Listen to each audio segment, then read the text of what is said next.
Fiction fans, we read books and other words too.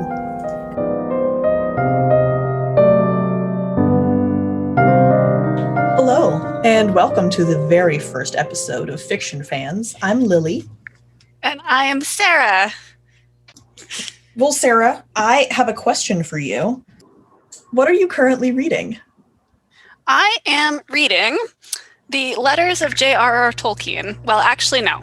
So, yes, I am reading that, but I'm also in the midst of reading for the first time the Wheel of Time series, and I finished book 9, Winter's Heart, on Saturday, and I did not actually have book 10 in my possession at the time, which was a mistake. So that's why I'm taking a break to read this Letters of Tolkien. It's very good. He says "grr" a lot, and I'm obsessed. I was going to say that sounds like a great comment in Wheel of Time's favor, that you even care that you don't have the next book in the series. Like, that on its own is... Things are heating up. I know we're gonna discuss this later on in the podcast, but I am a fan of the series. It's a commitment, both in terms of time and in terms of shelf space, if you want to do it. But I think it's worth it in general. Let's shelve that conversation for a little bit. My book, I have to go look at the title, and I left it across the room, so hold on, be right back. I am currently reading Song of Blood and Stone by L. Penelope. I actually started this book. Oh, have you heard of it? It's so good. Sorry, that I have, yeah. Holy shit, it's so good. I'm so excited to get back into it. Some books that have multiple, main characters and multiple perspectives, I feel like you end up just kind of wading through some of them. Like, I want to get back to the one I care about. Not at all the case with this book, which is not something I have ever actually experienced in a book before. So anyway, I'm enjoying it immensely, and I cannot wait. It sounds good. I'll need to pick it up at some point. It's been on my to-read list, but my to-read list is like 20 boxes of books long. So the next question that we have on our getting to know you list is, what is your beverage of choice while reading? Which I would like to edit briefly for, what are you drinking right now? So right now I'm drinking a red wine, and I had a lot of trouble opening the bottle of this wine. Probably more trouble than the wine was actually worth. Well, I have extolled the virtues of boxed wine to you plenty of times. I won't make you sit through it again. But this evening I actually went all out, and I am drinking a gin and tonic. And moving on to our next question in this book chat, Getting to Know You, are there any books or series that you just couldn't get into? So my gut reaction, my very first answer for this was Game of Thrones. And then I realized that I've read all of the published books, so maybe that doesn't count. Were you reading them because you enjoyed them, or were you hate reading them? Or does that make a difference? Does it make a difference? I didn't enjoy... Spoilers, Ned Stark dies. And I don't think I enjoyed a single moment after that, because he was the only part of those books that had any value to me as a reader. Didn't like the characters, didn't like the prose, like none of it. None of it. But it was really big at the time. And I was borrowing them from a friend who was super into it, and we could talk about it, and I had an outlet for how much I was annoyed by it. But can you really say you didn't get into a series if you've read all of them? I don't know. So my follow-up answer to that is The Magicians, because I enjoyed the first book, but have no intention of reading more. What about you? Fair enough. So I have sort of two answers to this. The first is that when I was a child, I really wanted to read Dark is Rising series by Susan Cooper, which is I'm not sure if you're familiar with it, but it's a relatively well-known children's book that's based sort of off of Welsh mythology and English mythology and that sort of thing. And I just could not get into it whatsoever. Like, I think I tried multiple times and I could not read it. And then I saw it on my shelf last year and I was like, okay, I'm much older now. I'm going to give it another shot. So I started reading it and I actually really enjoyed the series. And I did discover that the first book was familiar enough that I think I probably did read the first book in its entirety, but not the other four when I was a kid, that is. So, yes. Is it a young adult? Like, is it a young adult series, or were you just reading it when you were a kid? No, it's a young adult series. Like, I would say curious, that it probably is like, I'd say that it's probably like you could read it starting at like 11 or so and enjoy it, or you could read it younger if your parent is reading it to you. Like, it's definitely a children's series or young adult series. So that's answer number one. And answer number two is Mistborn by Brandon Sanderson, which I may get a lot of flack for because I think it's supposed to be a really good series. So I will probably get even more flack for this than you, but doesn't he have something to do with Wheel of Time? I know he didn't start it, of course, but I'm under the impression it was finished by someone else. Yeah, so Brandon Sanderson finished the series. He wrote books 12, 13, and 14, I believe, when Robert Jordan passed away. Jordan left copious amounts of notes, I am given to understand, that he used to finish it, but he did finish the series, which makes it possibly a little ironic that I could not get into Mistborn whatsoever. I was going to say, yeah. So you're enjoying Wheel of Time, but you have that to look forward to. Is that scary? No, I mean, like, I enjoyed the first book of Mistborn when I read it. Like, I read it when it came out and I enjoyed it. And then I got book 2 to read when book 2 came out.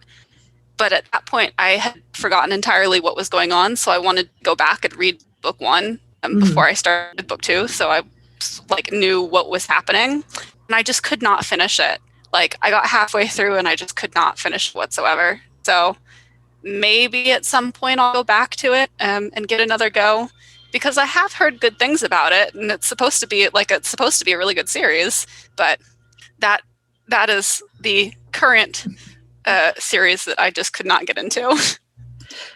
Well, speaking of things that we simply can't get into, our next question is a fan fiction trope that you avoid. Do we have to define fan fiction? That's probably ubiquitous enough that most people know that fan fiction is a written fan work based off of the story written by someone else, either literature or TV or movie or whatever. Did I cover it? That's fan fiction. I think that just about covers it. A trope that shows up in fan fiction that I dislike, probably male pregnancy and gender bending. Like, not that there's anything wrong with those two tropes. They're just not my cup of tea.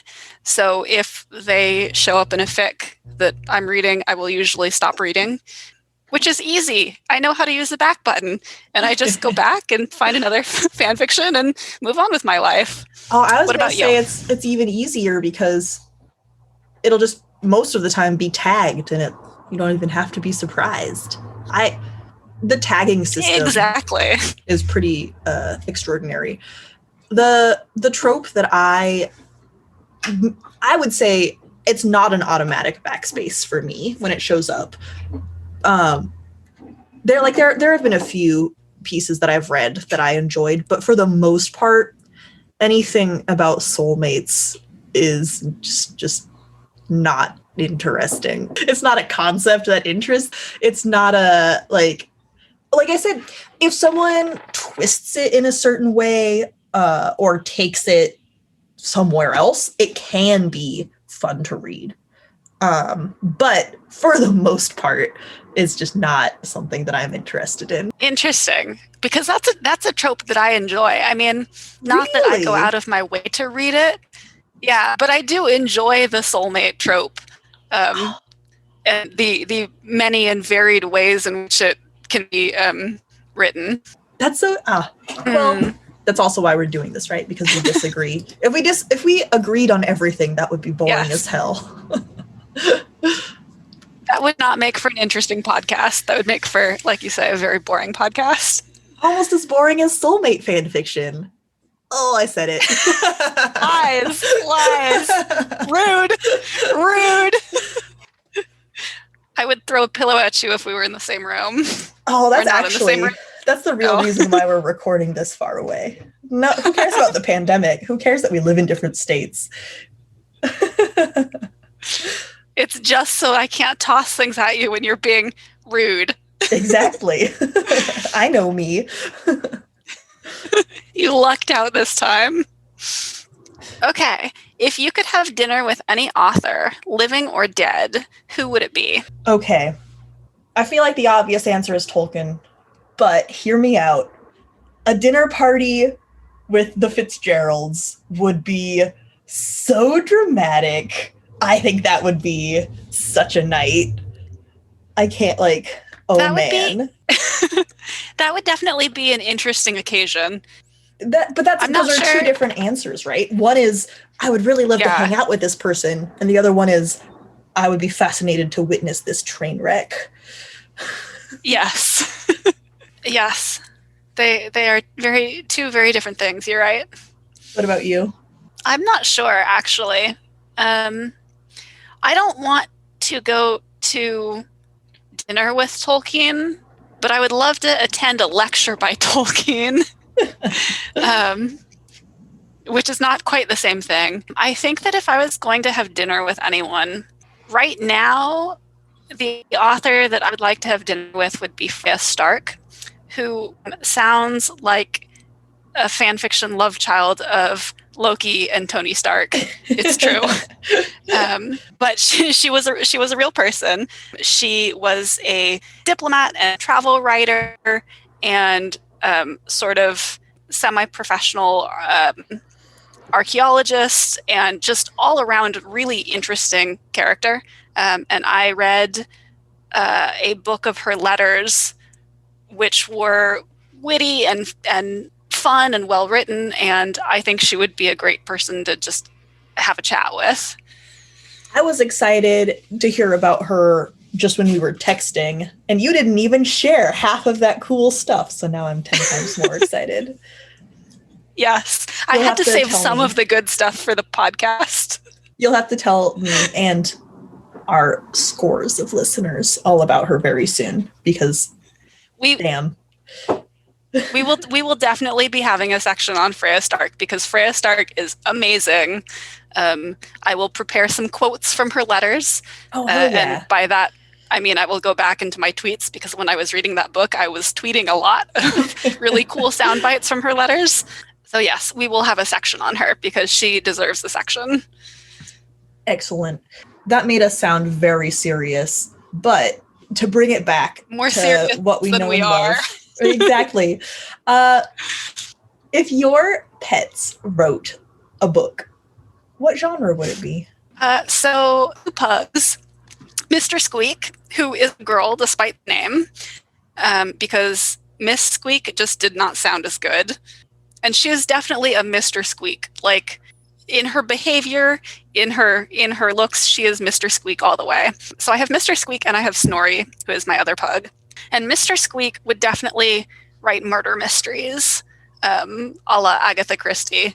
I think that she would be a very popular murder mystery author, and I would be somewhat worried living with her. I'm already somewhat worried living with her. Snorri, I think, would write some sort of really erudite, well thought out, deep poetry. Oh, I like that answer. I did misphrase the question. You're right. If they were an author, what would they write? Not what genre would their novel be? I think so. Out of my two cats, the answer that came to me immediately was Sif, my little tabby, would definitely write adventure novels for young girls. like, you know, YA, that warrior princess vibe. I can see that. I pushed for naming her Xena when she was a little baby, and I think that spirit lives on. Yes, I can see that. I posed this question to Dan, my husband, for Bard, our big black and white fluffy cat, and with no hesitation, he said, "Oh, he would write recipes." So Bard would write a cookbook. Would Bard be a very popular recipe blogger on the internet? Well, no, because every ingredient would be gravy.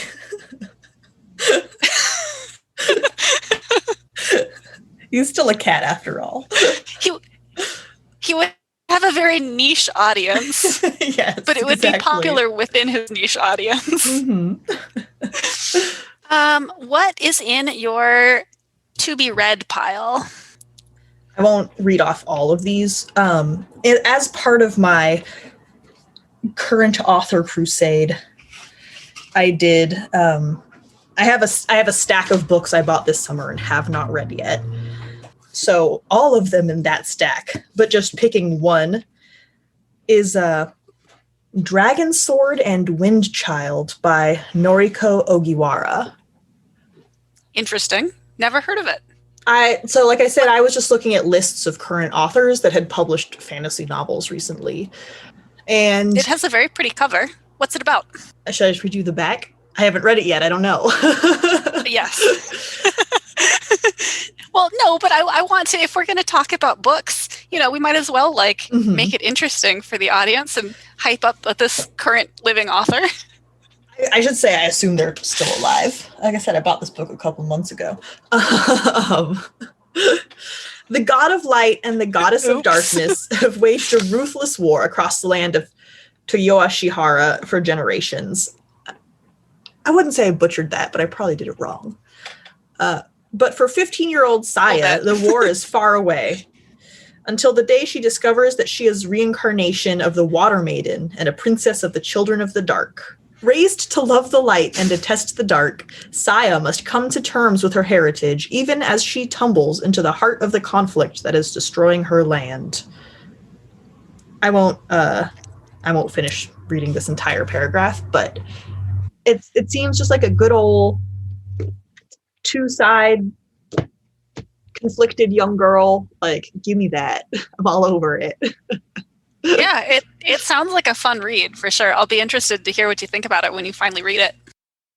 Well, I have the final 4 books of the Wheel of Time series. That's a very tall pile already. Yes, that is a tall pile already. Those books are lengthy. So once I finish the letters, I will probably move on to book 10 of Wheel of Time. And what I've been doing with some of the Wheel of Time books is taking a break in between to sort of cleanse the palate and read a Terry Pratchett book, because I'm rereading all of the Terry Pratchett books. But lately, the Wheel of Time books have been so interesting that I haven't wanted to actually stop in between. So we'll see whether I take a break or if I just plow through the next 4 books. I haven't decided yet. Well, I look forward to hearing what you decide to do. Yes, and you will hear about it.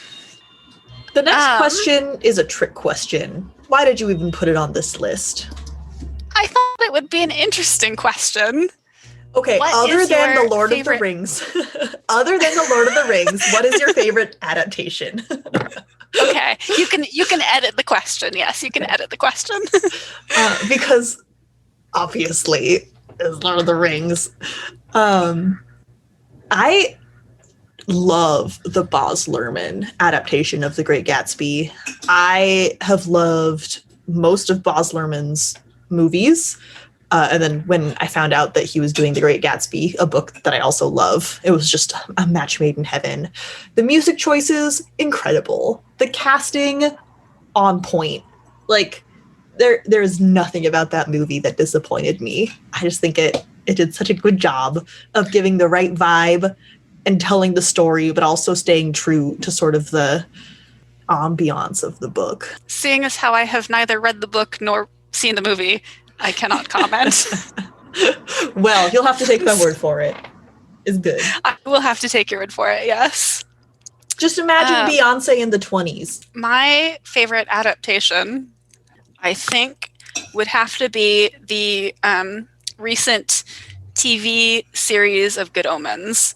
Initially, when they announced the casting, I was kind of dubious, and I didn't think, like, I knew that Neil Gaiman was involved with the project, but I didn't have high hopes because I like the book so much, and adaptations usually fall short.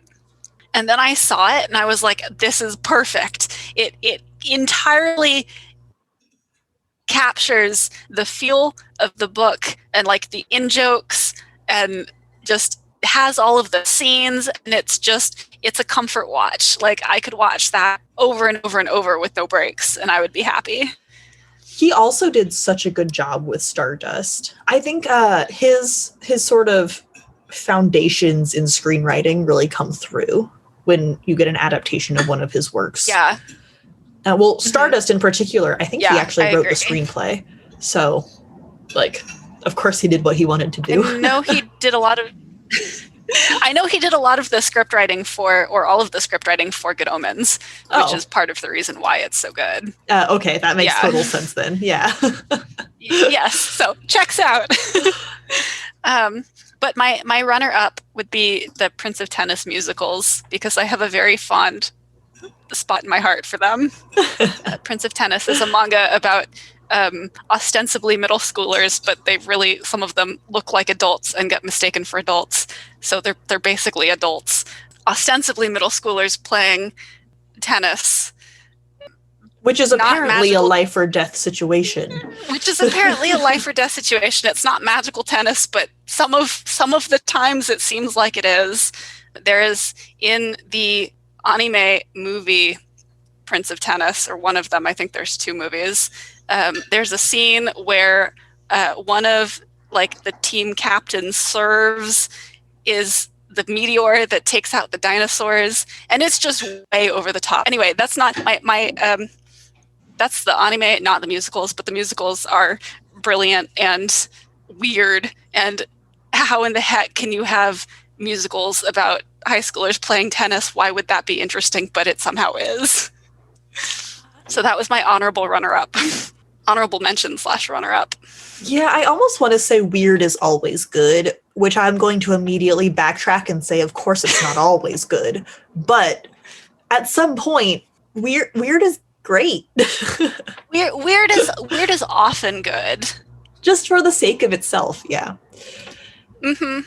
What genre or trope will you always take a chance on? Well, I'm not going to say soulmates, but I'm tempted to, just because of our earlier conversation. That's fine. Not necessarily fan fiction, though, just any genre or trope. Yeah.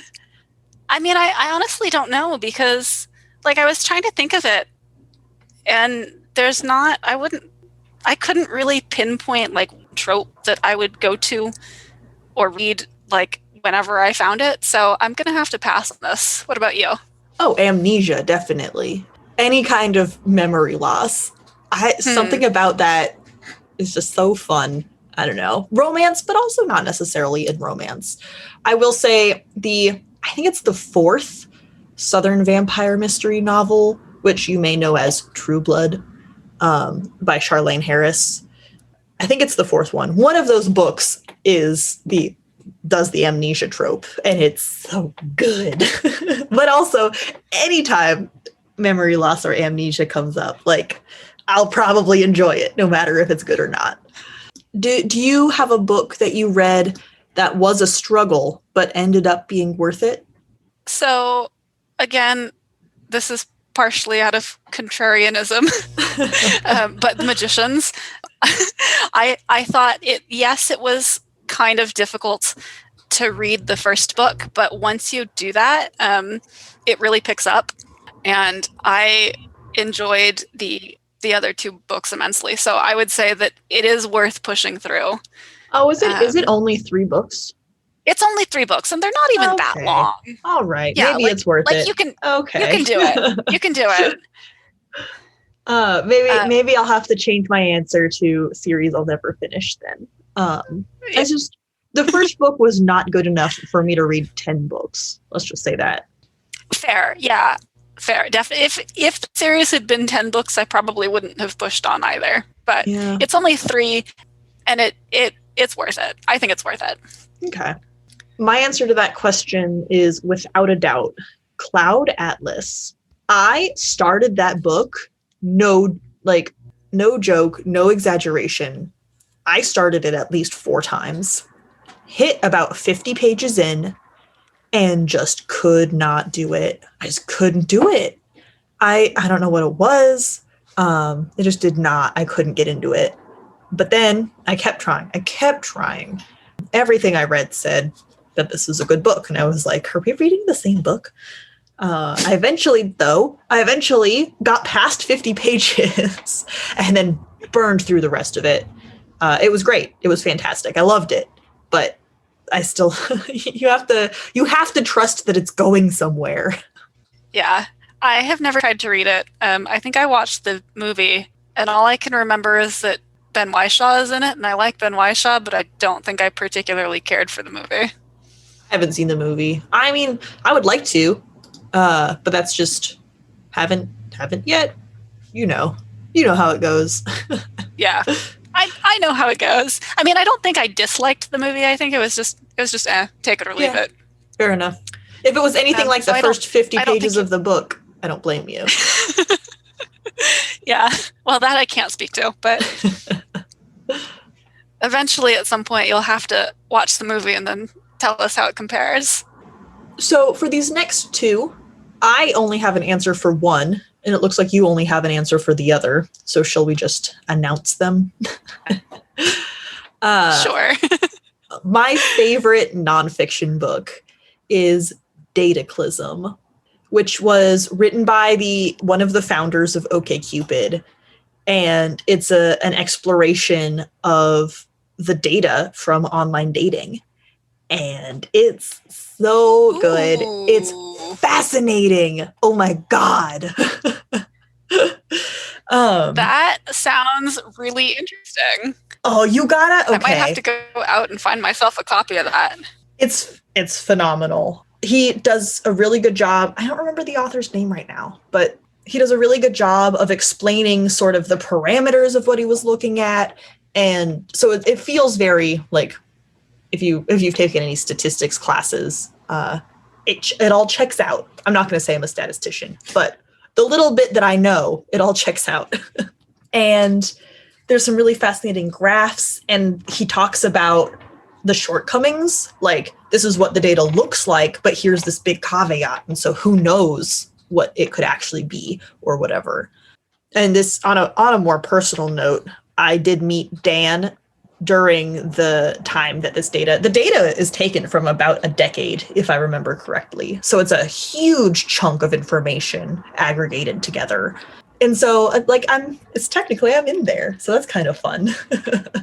my own OkCupid dating is part of this book. And so that just makes it a little bit special to me, but it's also a great book without that. So my favorite poem would probably have to be Ozymandias by Percy Bysshe Shelley, partially because when I was in 7th and 8th grade, I had the same English teacher for both years, and she made us memorize a poem a week, and then we had in front of the class and recited it. And I hated that as a 7th and 8th grader, and I can appreciate it a little more now.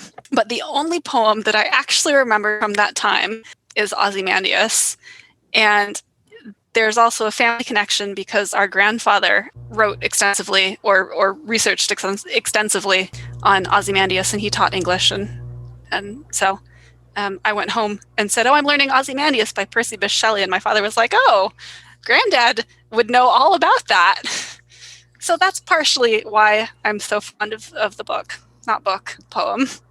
It is nice to have that connection. It just gives that extra little warm and fuzzy feeling. Mm-hmm. Exactly.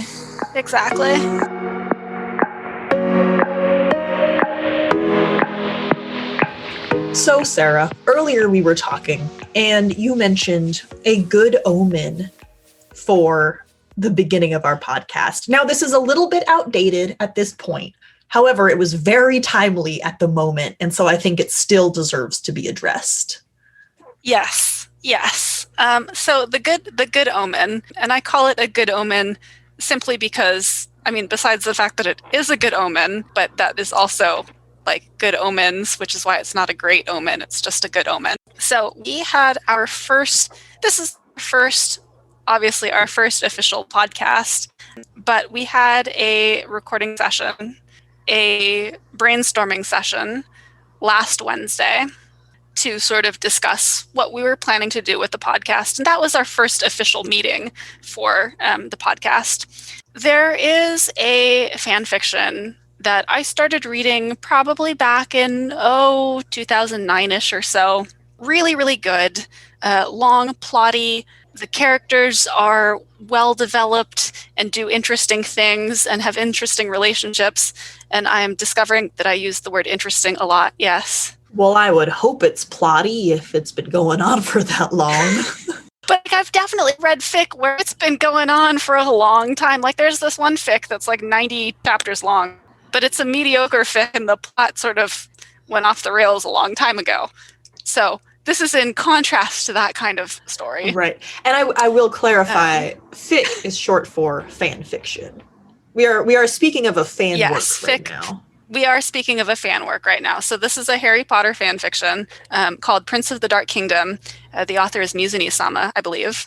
And the premise of the story is that instead of being defeated when Harry is a year old, Voldemort wins. And so Harry in this story still grows up with his aunt and uncle until he's 11, but then he comes into this world that's controlled by Voldemort and drastically different from the world that we know in the official Harry Potter books. And I would say that it's one of the best stories of this with this premise. Like I said, the characters are very well developed, and even if you don't always like them, their motivations, like you can see why they make the decisions they make. That just makes it good and well written. It's okay to dislike characters. I know. Yeah, it's okay to, you know what I mean. I'm trying to say nice things about this fic. No, it's good. It has well-developed, really well-rounded characters. I've never read it, but that's what it sounds like. It does. Only you can put that much more succinctly than I can because words, yuck.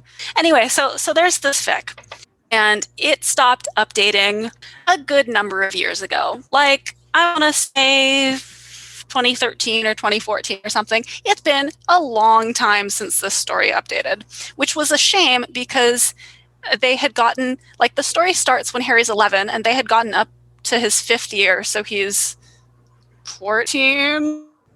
Yes, do we have to tag this for Harry Potter spoilers? No, right? Everyone knows Harry Potter. No, I don't think we have to tag it for Harry Potter spoilers. All right. We haven't even spoiled the end of the Harry Potter series. Like I've said that Voldemort gets, blown up in the beginning, but that's you just told me that Voldemort wins the first war or something.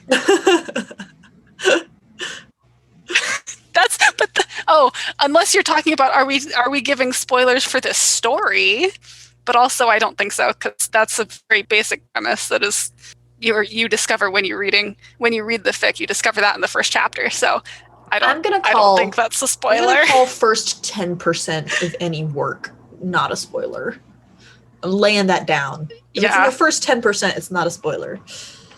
I concur. Anyway, so this fic, very long, very plotty, very interesting. There it is again. I keep saying interesting.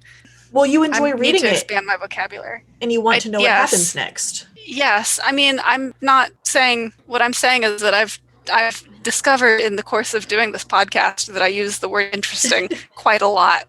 And I want to expand my vocabulary. That you are on the edge of your seat and you can't wait to find out what happens next. Exactly. This is the kind of story where, you stay up until 2 o'clock to read, even though you say, oh, I'm going to go to bed at 10. And then you keep saying one more chapter and one more chapter, but the chapters are long and the chapters are long and the characters have lots of adventures in them. Can you tell me, so when you say interesting, I'm going to unpack that. I'm going to needle at you about that.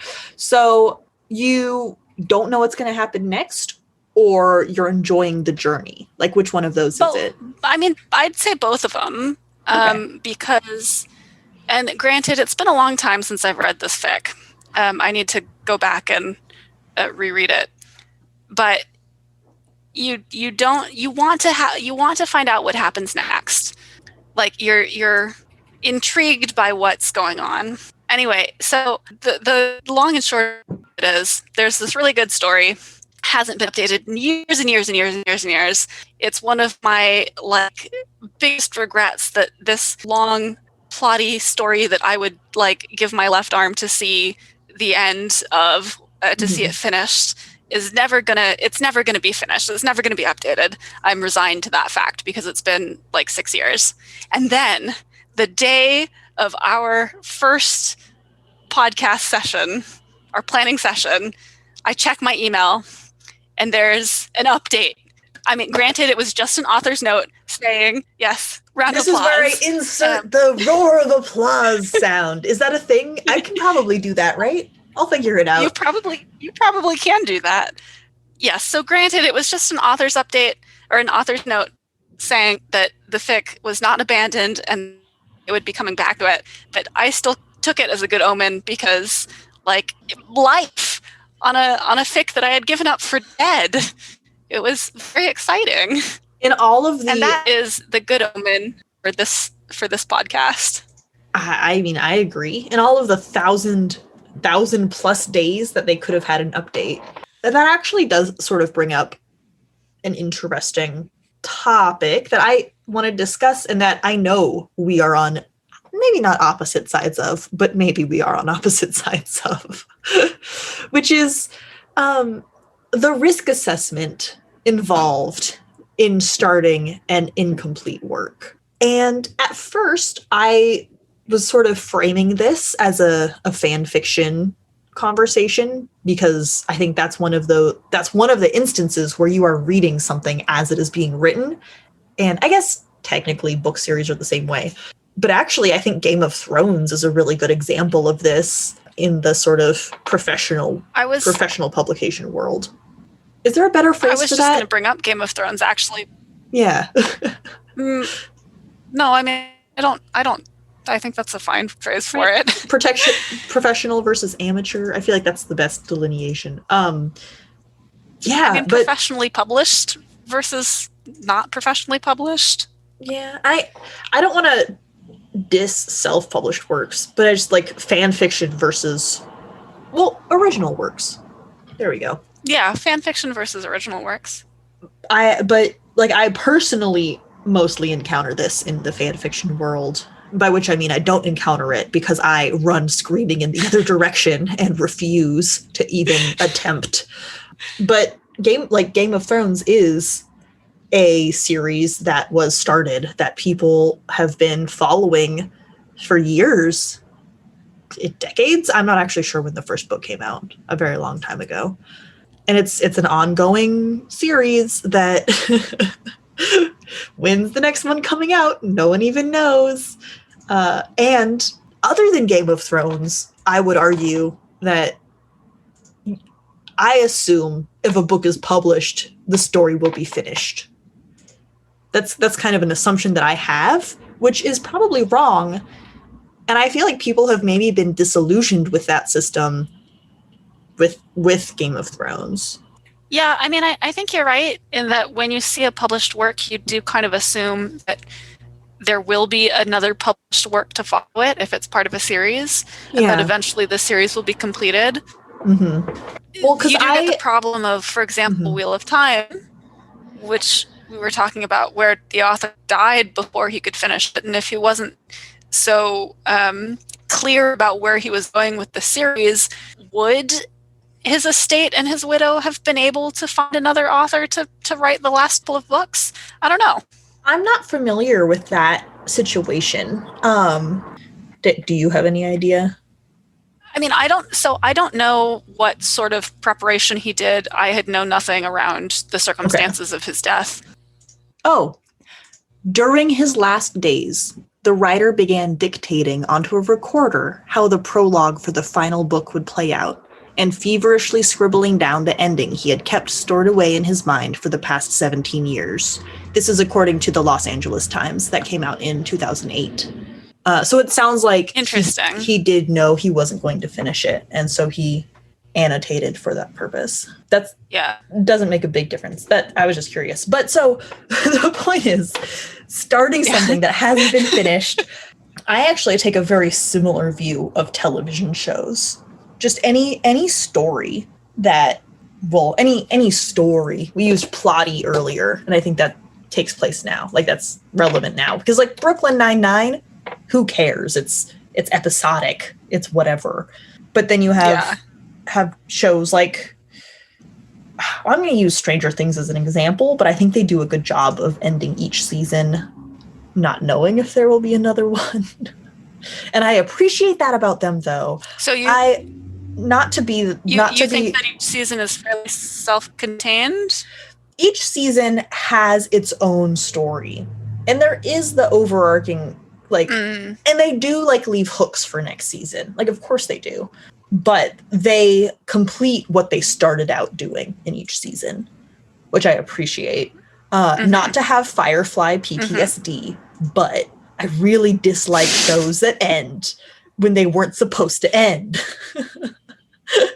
And I feel the same way about, like I said, book series is not something that I run into personally very often. I don't care if Game of Thrones ever finishes. I was never going to finish the book series.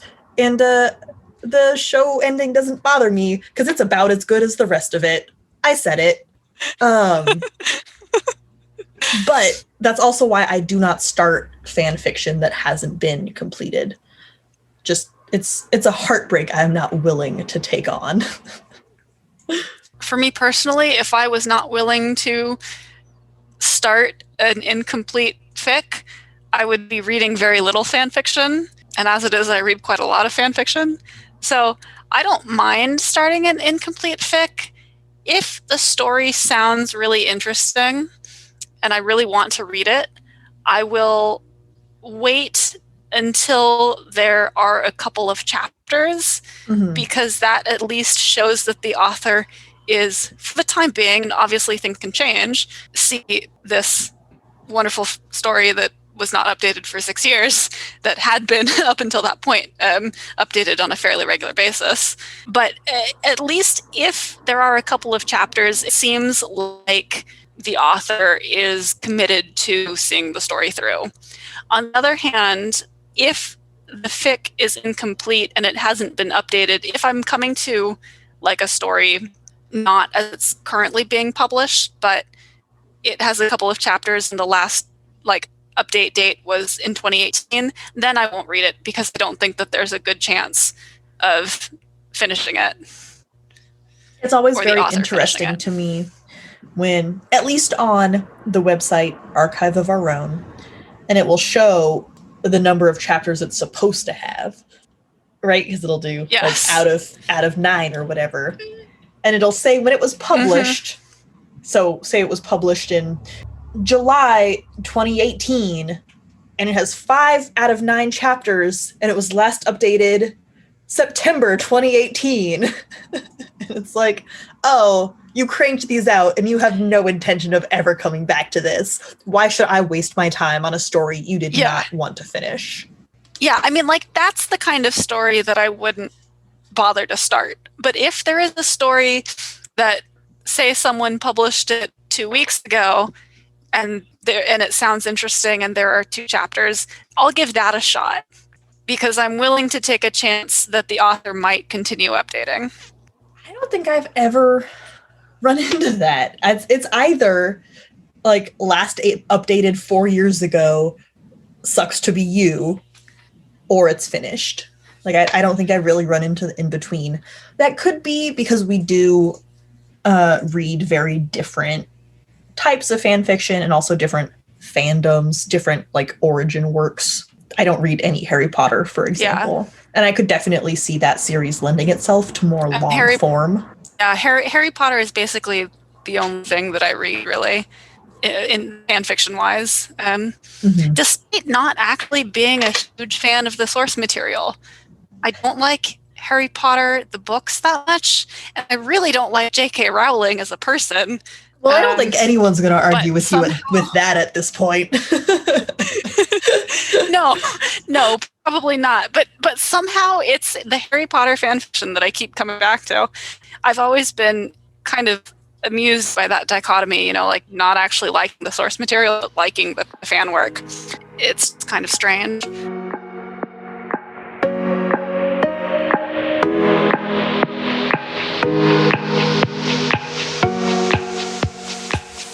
This is the very first segment, well, because it's the very first episode, that we are going to call Is It Worth It?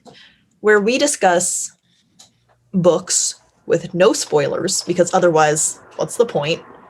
And whether it's worth it to read them. Well, I guess if our answer is it's not worth it, then we can give a sort of rundown. What do you think? I know your answer tonight is yes, so it's not relevant. Well, my answer tonight is both yes and no, because, well, why don't you pose the question first, and then I'll explain why my answer is both yes and no. All right, Sarah. So The Wheel of Time is an extremely long series. You threw out a number earlier that was absurd, like 27 or 54 or something. How many books are in this series? Okay, it's 15 books. Well, there are 14. The series itself is 14 books, and then there's a prequel, which makes it 15. All right. And all told, it's probably about like 15,000 pages or so. 15,000 pages is, I don't even want to know how many words. Roughly. I don't want to know the answer to either of those questions. That's so much. And honestly, I do not have the time or the energy to read that much. However, Wheel of Time is a very important series. So many people know it, talk about it. I would say it's one of the pillars. It's being turned into a TV show? Oh, I didn't actually know that. So important. It is being turned into a TV show. All right. And so I would be fine with just reading the first one, so I have some frame of reference for conversations for the TV show, etc. So, Sarah, my question for you is it worth it to just read the first Wheel of Time book? So, short answer is if you are reading the first book for the sake of saying I've read some of the Wheel of Time and you have no intention whatsoever of continuing on with the series, no, I don't think it's worth it. If you are saying, should I read the first book? I am on the fence about reading the rest, but I kind of want to see where the series might be going. Maybe I'll be interested in finishing the series. Then I would say, yes, do it. If you have no intention of reading the other 13 books, no, I don't think you should. The pros of and by pro, I mean pro with an S, not prose as in like writing prose. Prose. Pros versus cons. Pros, like pros and cons. Yeah. Yes. So the pro of book one of the pros of book one is that it's mostly a self-contained story. So you could theoretically read the first book and think, oh, that's the story, that's the end of it. There are a couple of loose ends that wouldn't get tied up, and a couple of characters kind of end on a cliffhanger. But my one problem with that, and this is a minor spoiler, only very minor, at the end of book one, Rand, who is one of the main characters, thinks that he has defeated the big bad. And you know that he hasn't defeated the big bad because there are another 13 books. Oh, yeah, So I wouldn't even call it a spoiler. yeah, so It's not over why, yet. that's why I said it's a very minor spoiler. But so if you were somehow able to read the book without knowing that there were another 13, then it would be a self-contained story, because you would say, oh, okay, so they've gone through this adventure. Rand has defeated the big bad. The world is saved. You know, happy ending all around, except for the three characters the one character who did something dumb that doesn't get resolved for another couple of books, and the two characters whose storylines end in a cliffhanger on book 1. I guess where I come from is there are so many books. There are so many books.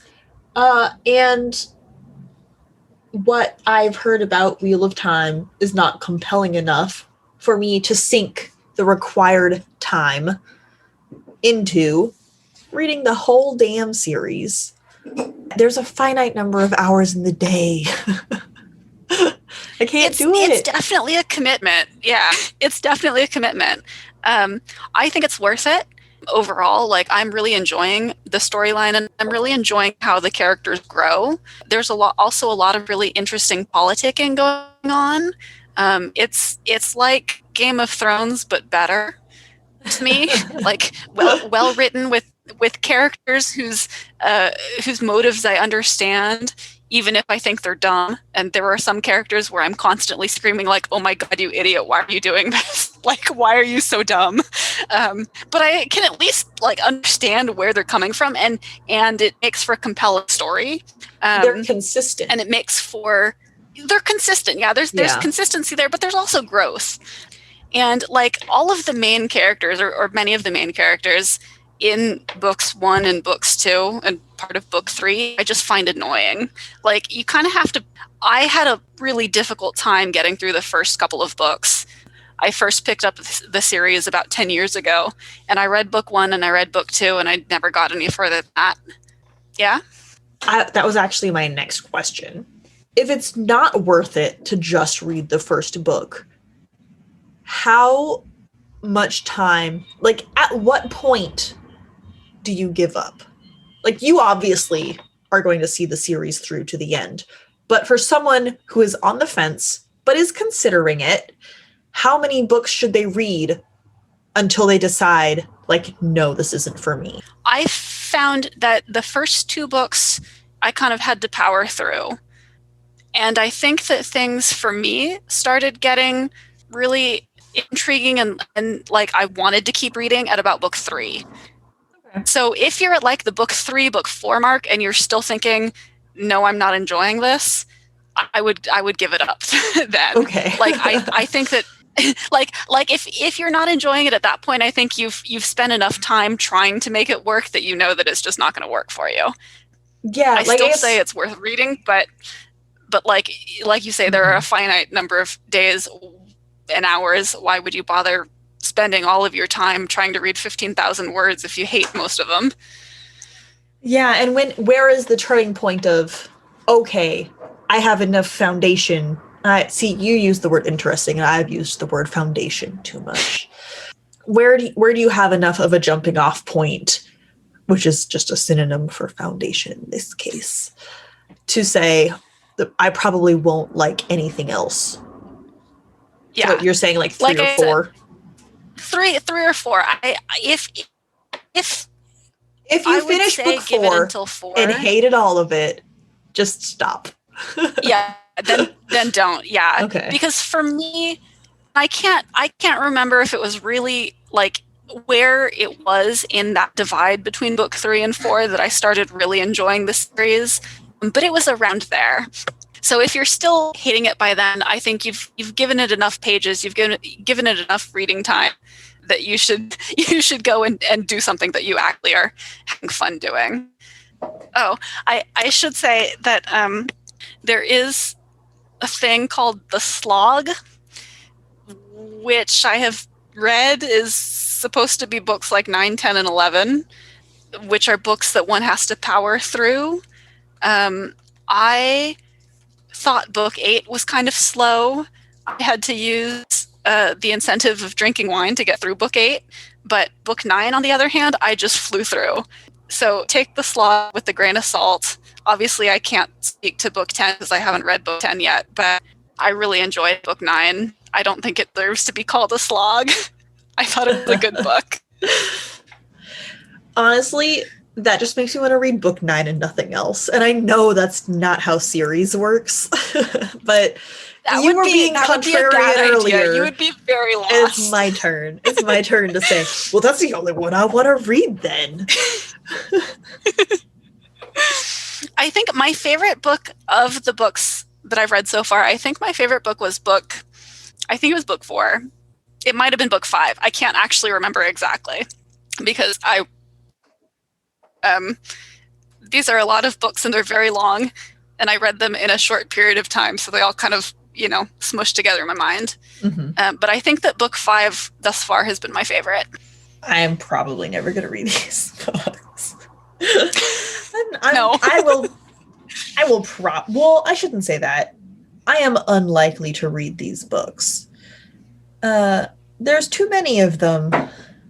And there's too many other books. There's too many other books to read. Yeah. Maybe if this was 30 years ago and this was the only fantasy series getting published or whatever, but that's not the world that I live in. No. I don't have to resort to Wheel of Time. To be perfectly honest, I probably wouldn't have read them myself. Like I said, I gave them a shot 10 years ago and couldn't get past book 2, except that I have a good friend who is a huge Wheel of Time fan, super excited about the TV show coming out and doesn't have anyone else to squee about it. So I said, okay, I will attempt to read these books for you. And then I did turn out to actually enjoy it. Thank you so much for listening to our first episode of Fiction Fans. You can follow us on Twitter and Instagram at FictionFansPod, or find us at our brand new lovely website at fictionfanspodcast.com. We'll see you in 2 weeks when we talk about The Color of Magic, the very first piece in our segment, The Journey to the Center of the Discworld, where we explore Terry Pratchett's excellent Discworld series. I hope you all have a lovely day. Goodbye. Bye.